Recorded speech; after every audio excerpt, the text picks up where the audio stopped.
This is TWiT. The Apple 6 Colors Report Card is out. Woohoo! Look forward to this every year. You guys are all in it, you see. Thank you for asking. You might want to mention it. Thank you for asking me. I've never done it before. I was very excited to be asked.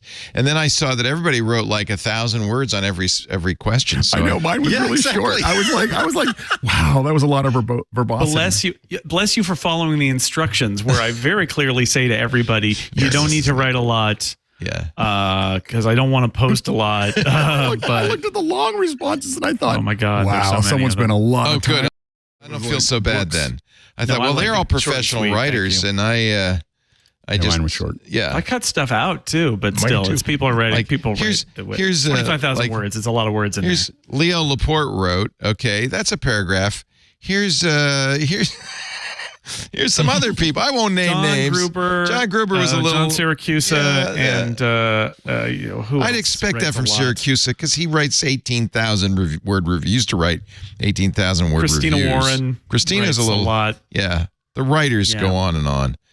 That's fine. The radio people faster. go a paragraph. The radio people type with 3 fingers, and the writers type with 10 fingers. So I'm not a lot of what happens is that then they post their responses on their own blogs too, right? Which is good. Like, good, yes, do that. That's I like that. But I put them in there even though it's a lot. If you don't want to read them all, it's fine. Although I will say, because I randomize it per section, but the unintentional juxtapositions are sometimes hilarious, where people are like, everything on Apple TV Plus is great. I really liked Apple TV Plus. There's nothing on Apple TV Plus. I'm like, wah, wah, hilarious. So that to all the time, couldn't get no one. It's just some of that stuff is amazing. But the point of the report card, and I'm sure I said this last year, is it shouldn't actually come as a surprise to anybody who's been listening to conversations about Apple. The point is more to get that down and say, like, here is sort of the general vibe in the room of how people are feeling who think about and talk about and write about Apple on a regular basis,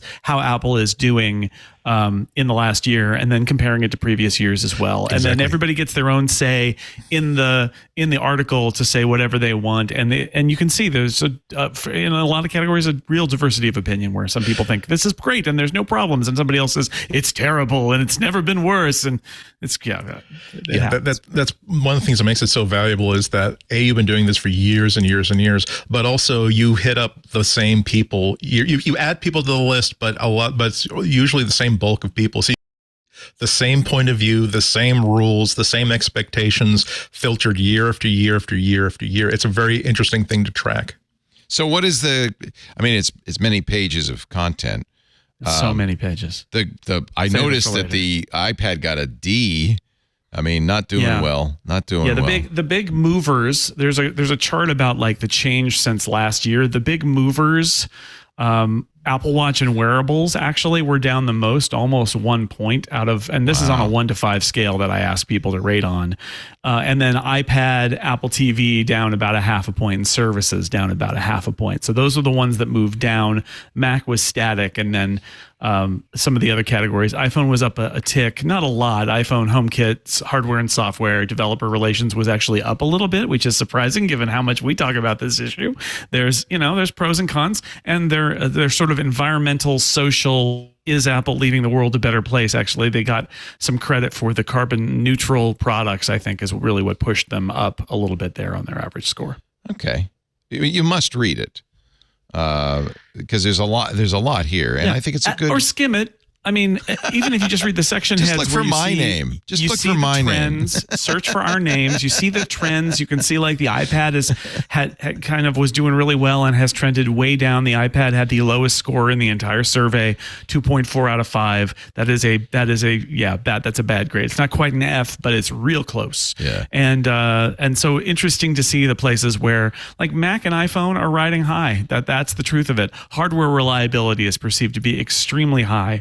Apple is given mostly a lot of credit for environmental and social stuff. Although, like I said, for every comment about something like the zero, the carbon neutral planning that they're doing, and that they're holding other companies to account by making an example of themselves, there are also lots of comments in there about Apple not doing that when it comes to dealing with union organization in their own stores, right? And it's in the eye of the beholder for a category like that. So it's not shocking to have people in the Apple Silicon era. Guess what? The Mac scores are really good, and the iPhone scores have generally been really good for a while now. And since the butterfly keyboard went away, the hardware score has actually been really good. These are things that we know, but there's still some unrest. I would say the iPad, because it didn't release anything, even though I thought that there were some interesting milestones like Final Cut and Logic on the iPad, no new iPads. And then I feel a general, and you can see it in the financial numbers too, speaking of charts, a general malaise over wearables in general and the Apple Watch in particular, that it feels like there's just kind of not, with AirPods and the Apple Watch, there's just kind of not a lot going on right now there, and people are very impressive group of Apple experts and aficionados. These are the people who are, on the front lines of Apple reportage, but also usership. Do you think there is a trend line in general for how these people feel about what Apple's up to? I would say, in general, I would say no, because I think some of the things that scored very badly at the beginning have actually come on. I started asking about developer relations at a point where I think they were pretty low, and they've actually gotten better. Services perception has gotten better over time. The iPad's perception got better and now has gotten worse. Hardware reliability, we started in the butterfly keyboard era or just before it, and so it really took a hit, but has come back. I think what you see is that people have different views of Apple in different areas, and that it's very rare that you get a moment where everything is bad or everything is good. And maybe some of that is that we're comparing the two, but I think it's also true that there are times when Apple, as we've been doing this for all the years that we've all been watching them, there are areas where they're hitting on all cylinders at any given time, and there are other areas where they're not, and that those areas change over time. And of course, no Vision Pro in this year's report card, but there will obviously be next year. Yeah, people were anticipating it because of the announcement, but nobody had actually seen one yet, because this was all surveyed in January, and they were supposed to limit their thoughts to 2023. Hey, it's Leo Laporte. If you enjoyed this little snippet of our programming, make sure you check out the full MacBreak Weekly. The link is right down there.